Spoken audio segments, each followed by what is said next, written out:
once you press the button, then you have to start.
To Meira and Aryeh, and whoever's joining us online, and of course my mother, and Yael, and Avital, and Katie, and Carlos, and David, and Chaya, everybody who joins us later.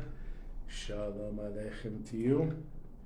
It's so nice to be past the 3 weeks. I hate Tisha B'Av, but I love Tisha B'Av in the afternoon. It's like, it's over.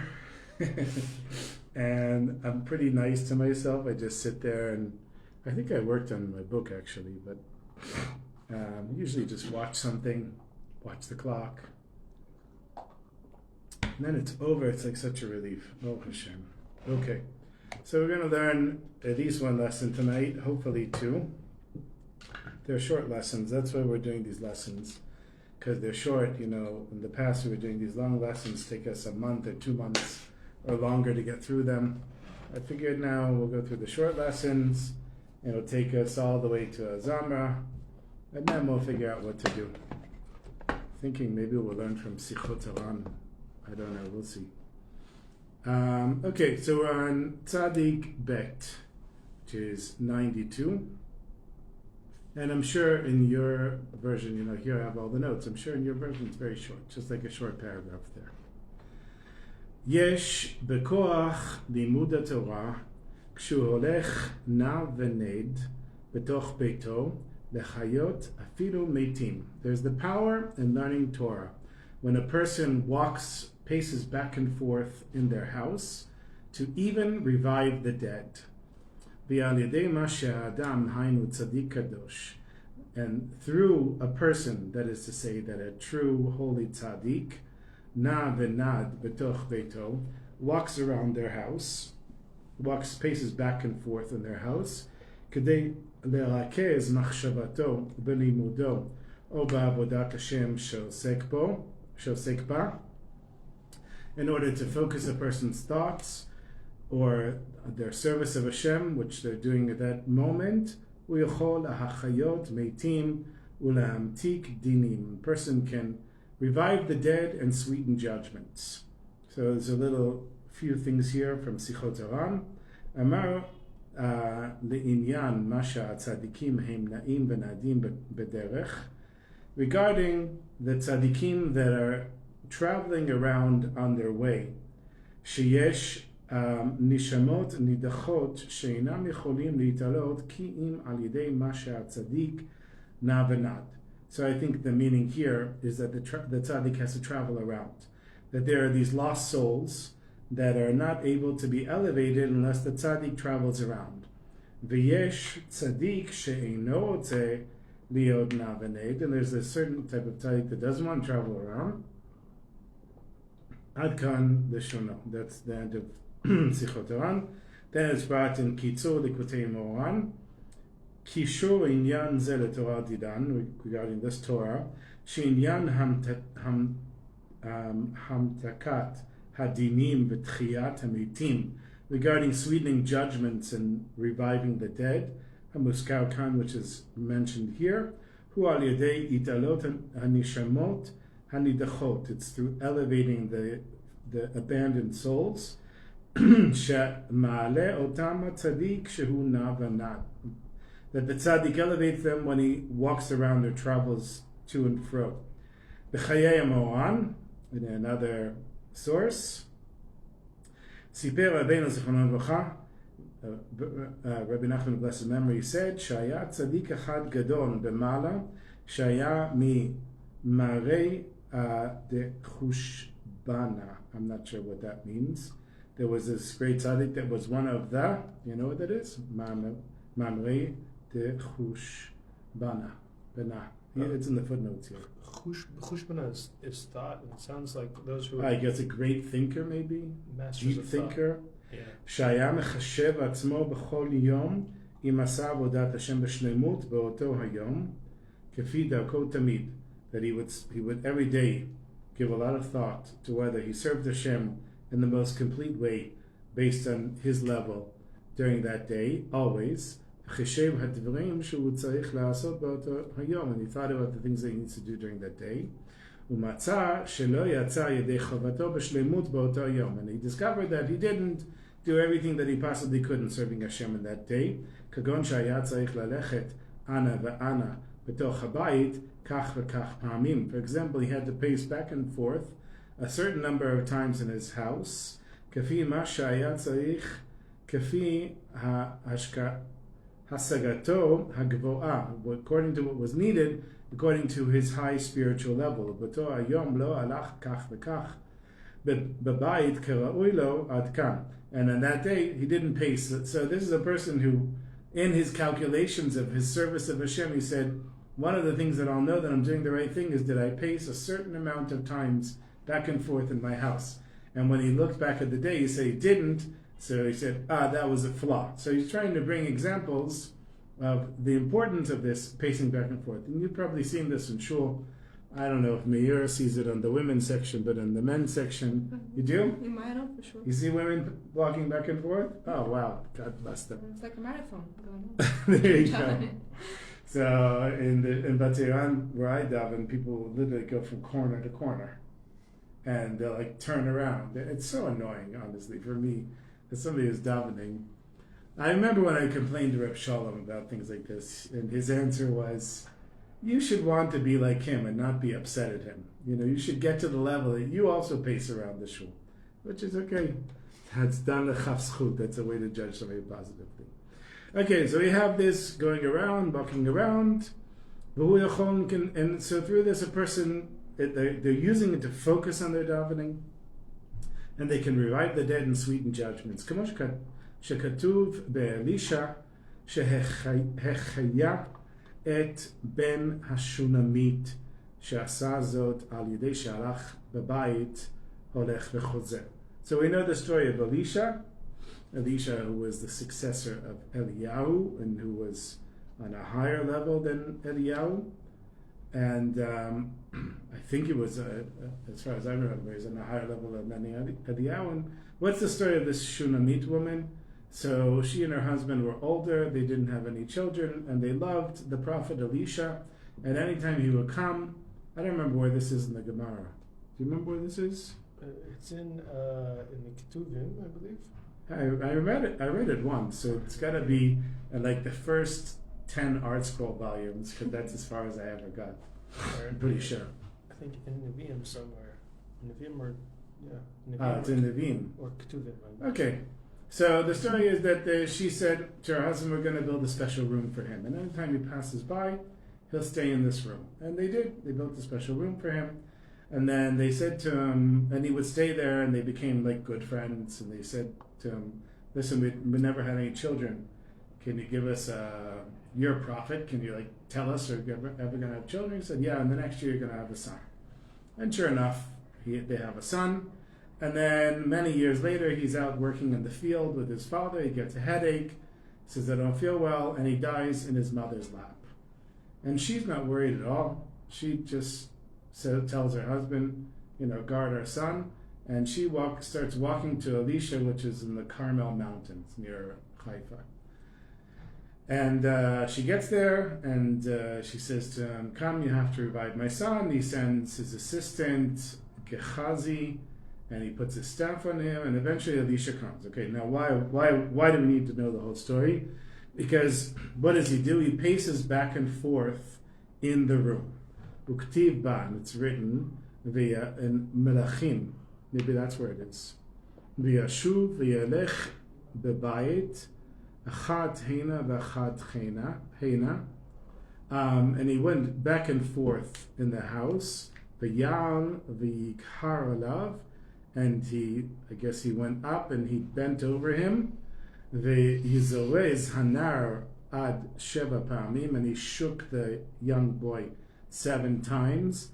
V'yifkach hanar et einav. And the boy opened up his eyes.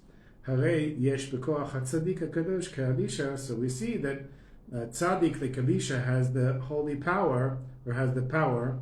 He's holy and he has the power.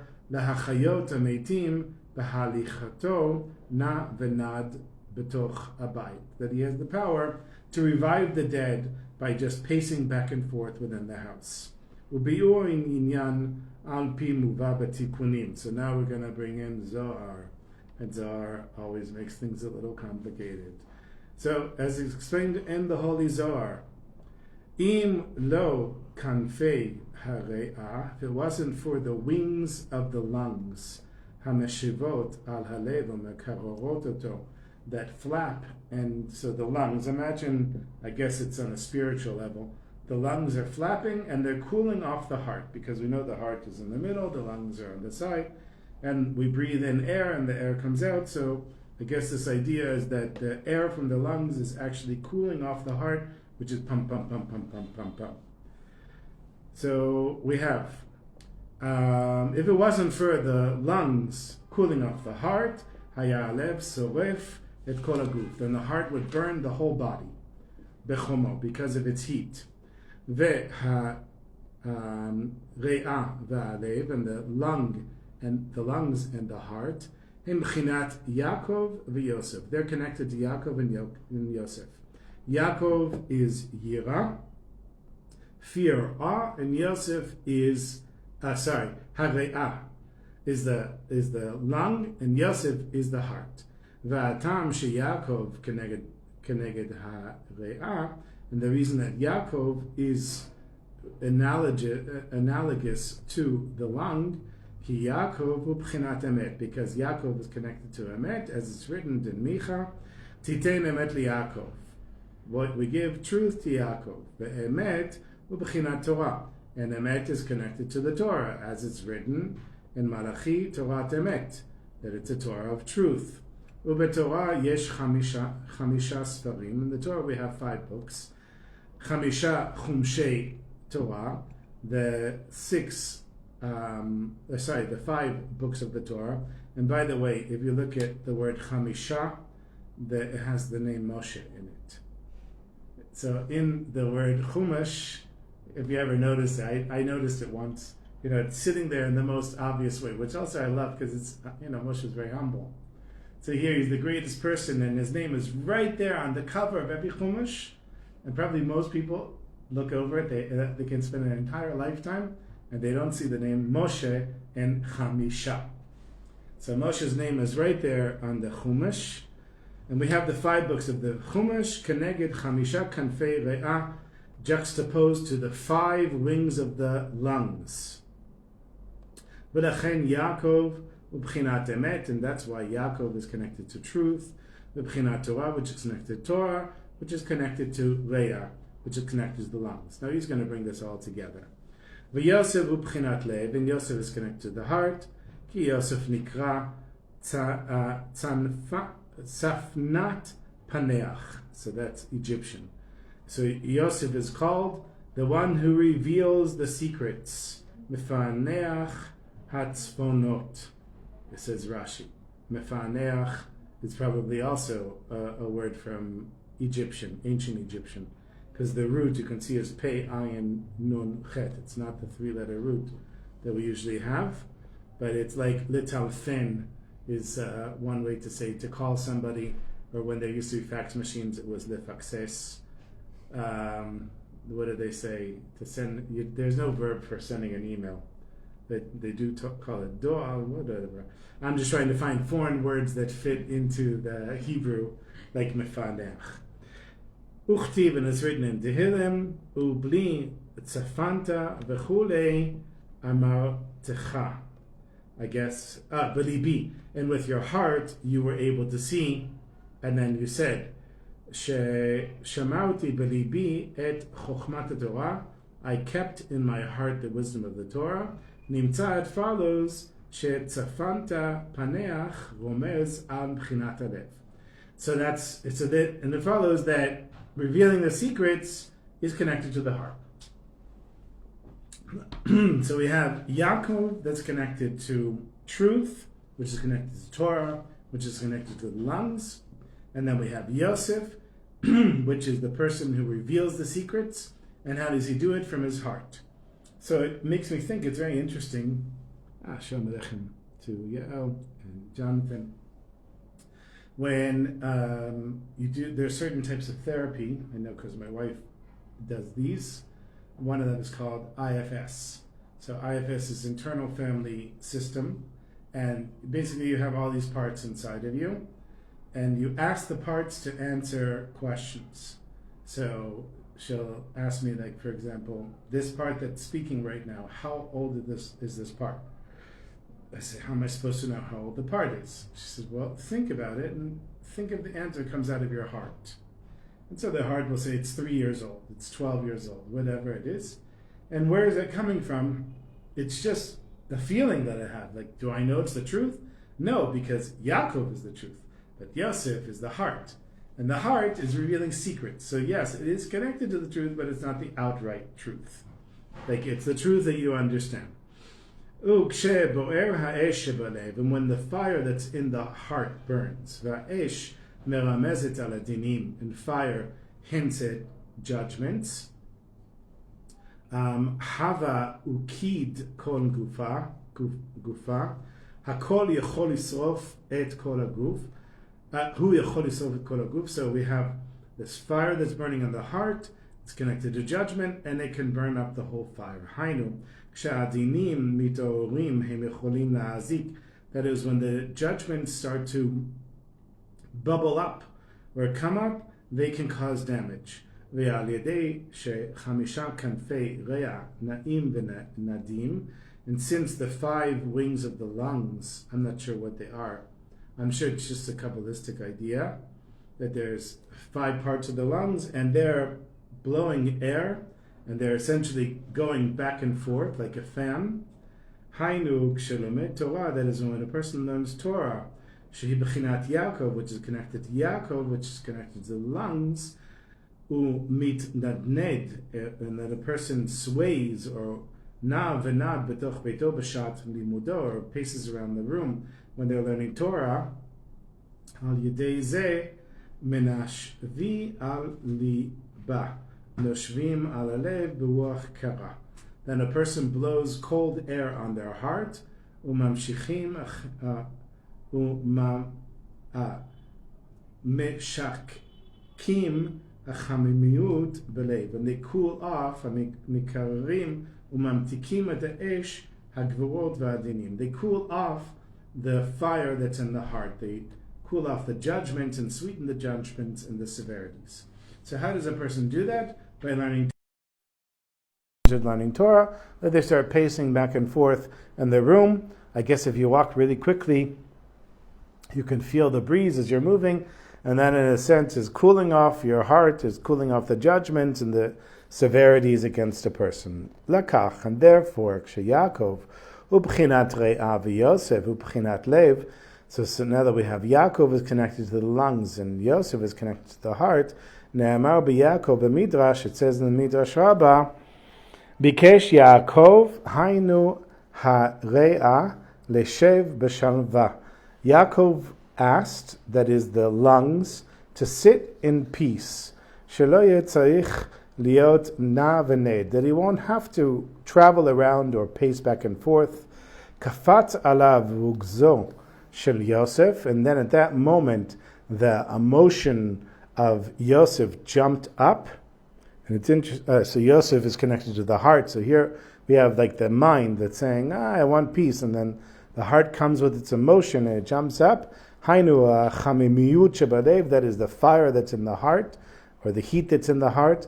Va'az hareya tzicha shakech et chamimiyut shebalev, and then the lung has to cool off the heat that's coming out of the heart. V'hutzrach Yaakov linoa v'ninod, and then Yaakov is forced to walk about ad sheyered lemitzrayim, until he comes to Egypt, kedei lekarer et hadinim habaim mechamimiyut shebalev, in order to cool off the judgments that come from the heat of the heart.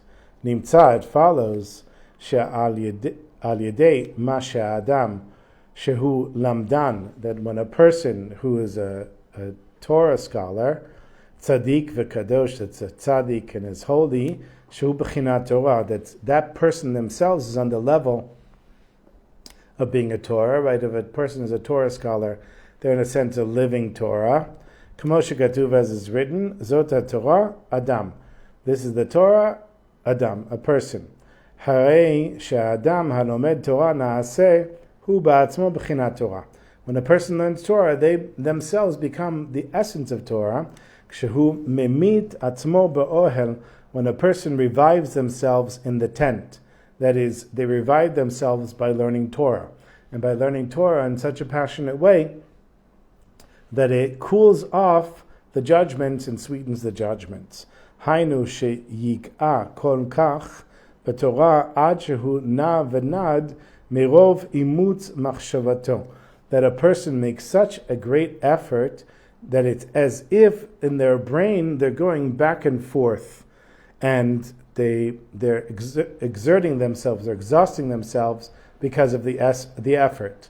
Azai afilung sheino nad v'nad b'darchim, then even if a person isn't actually physically moving, ela betoch beito, but rather within their house, yachol al yedei nidnud zeh l'shakech et ha'esh, through this movement, a person can cool off the fire, shehu b'chinat dinim, which is connected to judgments, she'echol lahamtik et adinim ve'echol lahachayot meitim, that a person can sweeten the judgments and revive the dead, sheyu chayim kemaaseh Elisha, that a person will have a life, like revive the dead and be alive, just like the action of Elisha, shelomed lo rak lahachayot et hanishamot le'olam haba, ela afilo lahachayot meitim be'olam hazeh, that a person learns not just to elevate the souls in the world to come, but also to elevate the souls in the world, in this world.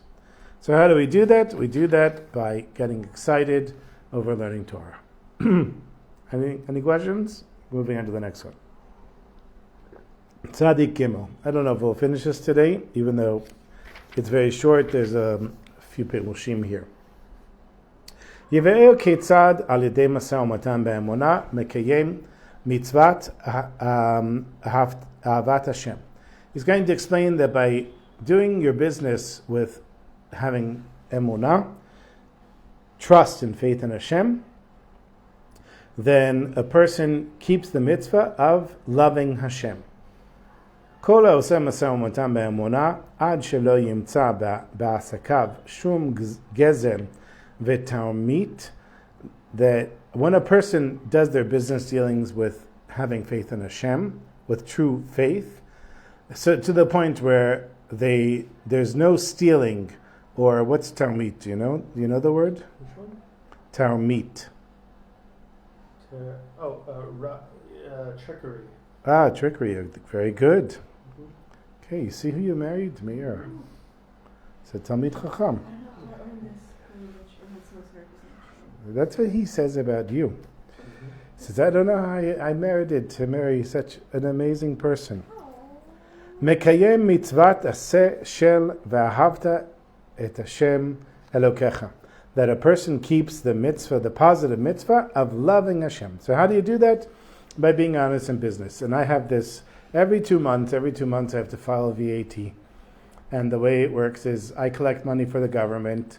They allow me to take any expenses from the government, any expenses for the business, any VAT, and reduce it from the amount that I have to pay them. So let's say I had to pay 1,000 shekels in VAT, and the people that I worked for gave me 1,000 extra shekels. Then let's say I have 500 shekels of receipts that have VAT, I can take that off and I just have to give 500 shekels. But I never have enough money to pay the VAT because I always spend it, even though I tell myself I'll put it in a savings account. Of course, it's not my money, but I never have enough money, so I have to take it out of the savings account or I don't put it in to start with. And then I'm like, what? I have to pay 3,000 shekels or 2,000 shekels or whatever it is. I say, who's going to know if I do an extra 50 shekels here and an extra 100 shekels there? I'm telling you, the test is every time, and I've never cheated on VAT, but it's amazing. Every single time the test is there. Even agorot. So what do you do if it's 50 agorot? So if it's 50, I count it up. But if it's below 50, I count it down. I figure it evens out in the end. But it's a real test. And what he's saying is that experience of running your business in that way, meaning having emunah, means that you know that this is coming from Hashem. That if Hashem says, you have to pay this money, you pay this money because it's the same Hashem that gives you the money you start with. Then you're doing the mitzvah of loving Hashem your God. Shehi shoresh l'kol mitzvot aseh, which is the root of all of the positive mitzvot. Kamo shekatuv b'tikunim, as it's written in the Zohar, ala pasuk regarding the verse, ve'aseli mitamim kasher ahavti. And this is Yitzchak that's saying to Esav, make me the delicious lentil stew with deer or whatever he captured, whatever he hunted, the food that I love, the delicacies I love. So basically what he's saying, is Rabbi Nachman is saying here from the Zohar, is how do we give Hashem the food that he loves? By being honest in our business dealing. Mi pikudin de aseh, pe'ushe mekayem mitzvot aseh. So how do we do this? What are we doing? We're doing the positive commandments, and when we do this commandment of being honest in business, then it's as if we're serving Hashem his favorite meal. Bazeh tekayem asher ahavti.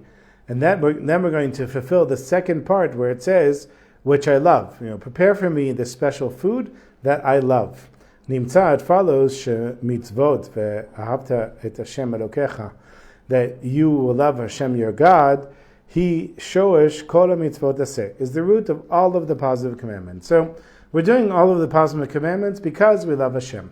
Why are we not doing why would we do or not do a negative commandment? Why would we not steal? It's the highest level to not steal because you love Hashem. But normally we're scared of being punished, so that's why. But the positive stuff we do out of a love of Hashem. And how do we keep the mitzvah of loving Hashem? By being honest in a person's business dealings. And also, if a person doesn't have a business, the same way, if you go to the shuk and you give 50 shekels and they give you 100 shekels change, which has happened to me endless times, and I'll say, how much should I give you? And they'll say, oh, you're right, I made a mistake. So that's also being honest, because I could take the money and I could say, hey, it's my money, they're a mistake. They're a big company, they're a big business. I can come up with all kinds of calculations, right?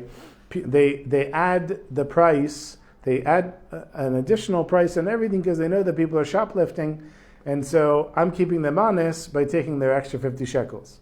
Whatever, that's how the Yitzhak works.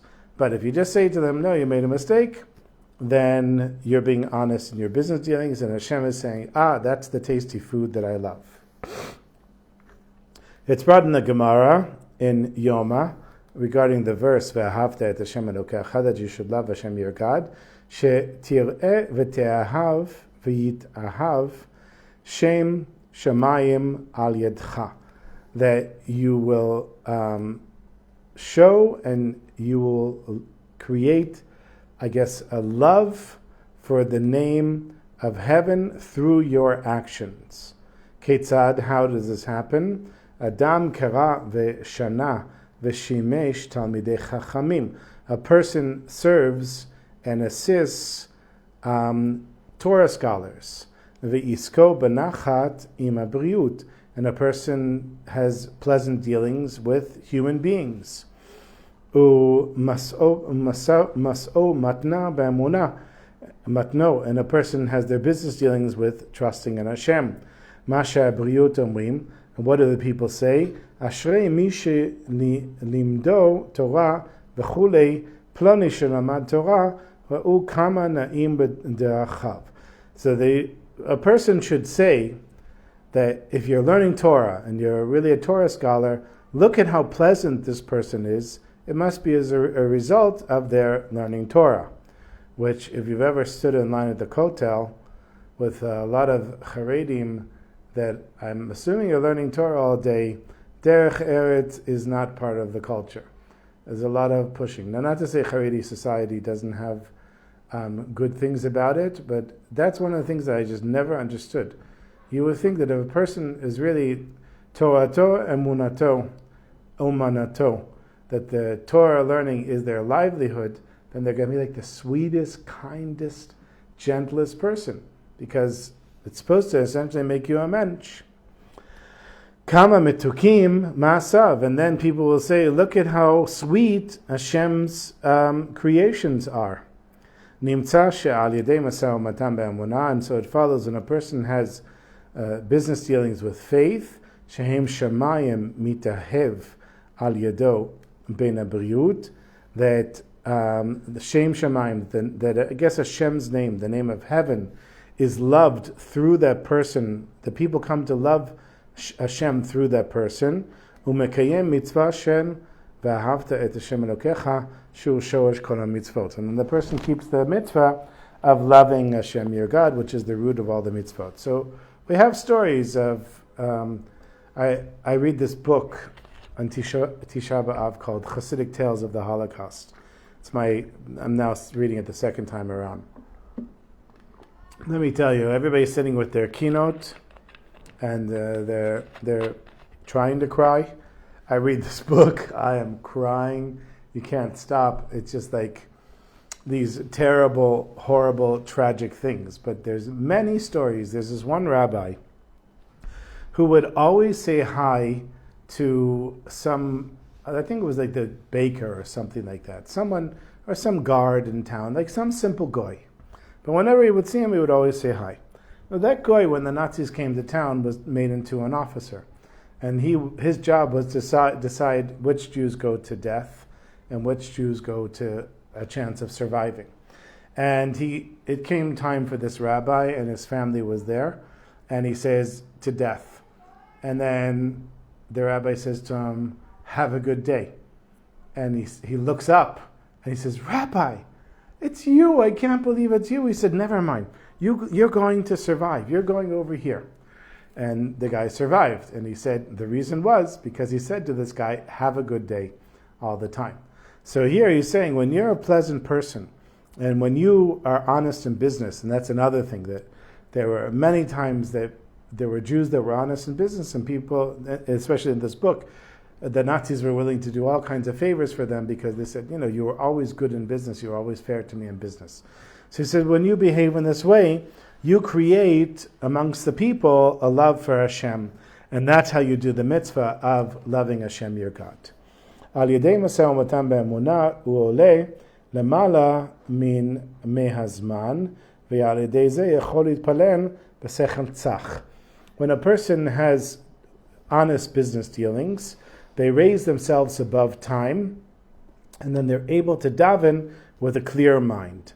Gam b'masah umatan be'emunah ba'ala madriga shelemala me'azman, and also by doing your business dealings in an honest way, you become above time. B'bchinat machshava v'gadlut hamochim, that's connected to thought and having an expanded consciousness, as it's brought in Maskana in the Gemara, Shem Maskana, B'Maskana, I don't know, I guess... The final conclusion. Thank you. I was going to say conclusion, but I didn't know it was the final conclusion, because I never went to yeshiva, so I wouldn't know. Ve'alav ha'ketuv omer, and regarding that it says, Yisrael asher b'cha et pe'er. You, Israel, I will be proud of you, or I will be glorified through you. Ve'omez b'zeh, and it's hinted at with this, ki Yisrael u'b'machshava, that the Jewish people are always in Hashem's thoughts. U'ka'asher chachamenu zichronam v'cha, b'midrash, and as our sages of blessed memory said in the midrash, Yisrael ala b'machshava tchila lehabriut, that before creation the Jewish people came up in Hashem's thought. Kodem shenivra olam, before Hashem created the world. Hainu sheYisrael shayachim lesfirat achochma, that is, the Jewish people belong to the attribute of chochma, which is wisdom. She b'chinat machshava, which is connected to thought.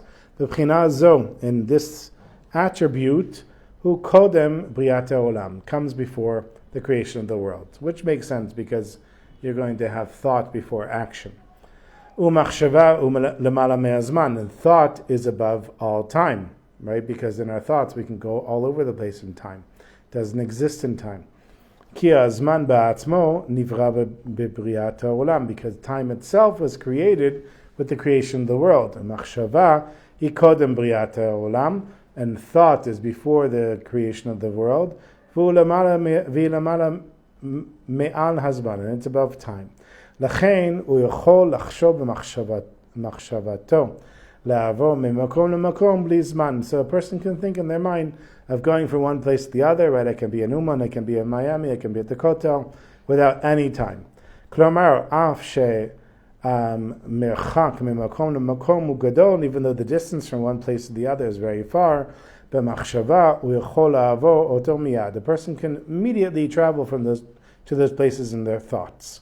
V'yalidei maseh u'matan b'munah, by having business dealings with faith, yotzei mekatnuta mochin, a person goes out from the constricted consciousness, hagoemet la'adam shelo laset latet b'munah, that forces a person to not do their business dealings with having faith in Hashem, ki hu choshev she b'sheker yarviach, because a person thinks that through lying they'll make money. V'zoche miyad lemochim legadlut, and a person immediately merits to have an expanded consciousness, shem lemala mi'azman, there above time. V'gam al yedei maseh u'matan be'emunah yachol yitpalel b'sechel tzach, and through having business dealings in an honest way, a person can think with a clear mind, can daven with a clear mind, she tfilato tiyeh mochim legadlut, that their davening should be with an expanded consciousness. And a person will not stumble in their davening,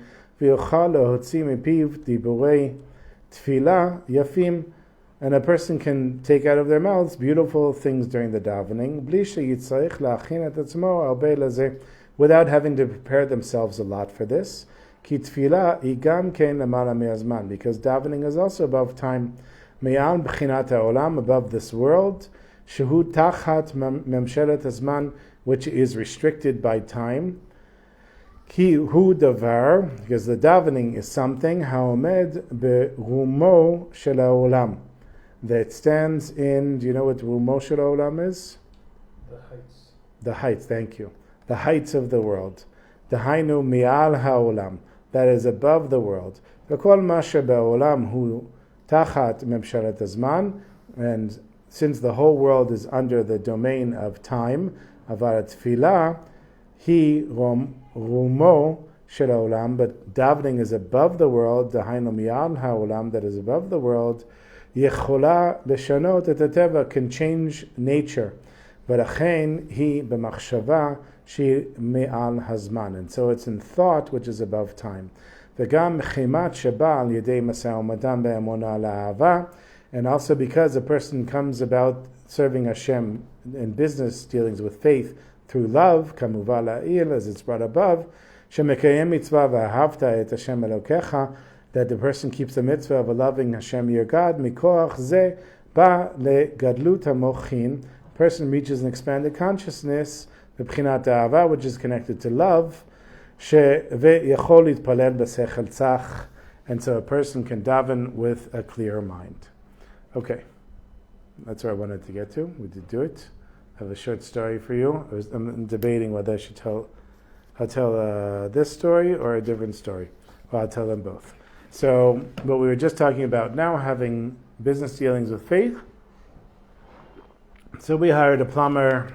We got a new washer many years ago. We had to close one of the faucets, and we needed a plumber for it. And the guy was very honest. He did a good job, and we kept his number. Then, maybe I'll just tell this story. I'll save this for next week. Then we had a problem with our toilet. So the toilet was leaking, right? We got the toilet 25 years ago or something like that. Toilet is leaking. There's water on the floor. So I fixed every part of this toilet at this point. My grandfather, like my mother's father, they had a plumbing business. So apparently the plumbing side is in my blood somewhere. And toilets are not that complicated. Like every part is really very simple. But the new ones, you have to take out the tank and you have to disassemble and you have to do all this stuff. So I did all of it and I put new parts in and the water just kept leaking. I couldn't figure it out. I eventually got to the point of yi'ush, of despair. I called this plumber. He says to me, 750 shekels. Now, of course, I don't have 750 shekels. I said, then come on, it's just leaking. Just come, it'll take you 2 seconds to fix it. He said, I'll tell you what the problem is. You didn't buy original parts, right? I said, right. Why should I buy original parts? It's just like rubber gaskets and, silly things. Go back to the store, return that, and get original parts. He said, if you have a problem, call me. I put in the original parts. It hasn't leaked since. Now, that's somebody who's doing business dealings with emunah.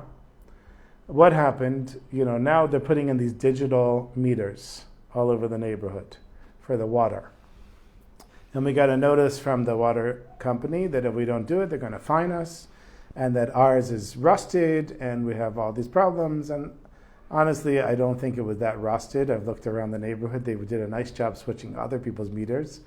We tried to argue with them, but in the end, we had to change them, and it's for all the people who live in our courtyard, 4,000 shekels. Who got the work? The guy who told me how to fix the toilet. So that was, now he didn't know that because that was more than a year ago. When he told me how to fix the toilet, he didn't know that a year later he'd get a job that would make 4,000 shekels. But because he said, and he really said on the phone, I don't worry about my parnasa. If it's meant to be, you'll hire me. If it's not meant to be, you won't hire me. And that's having faith in Hashem. B'ezrat Hashem, we should all have parnasa, we should have health, and lots of faith in Hashem. And we'll continue again next week, B'ezrat Hashem, unless the negotiations don't work out in Iran. And even then, the bomb shelter is right next door.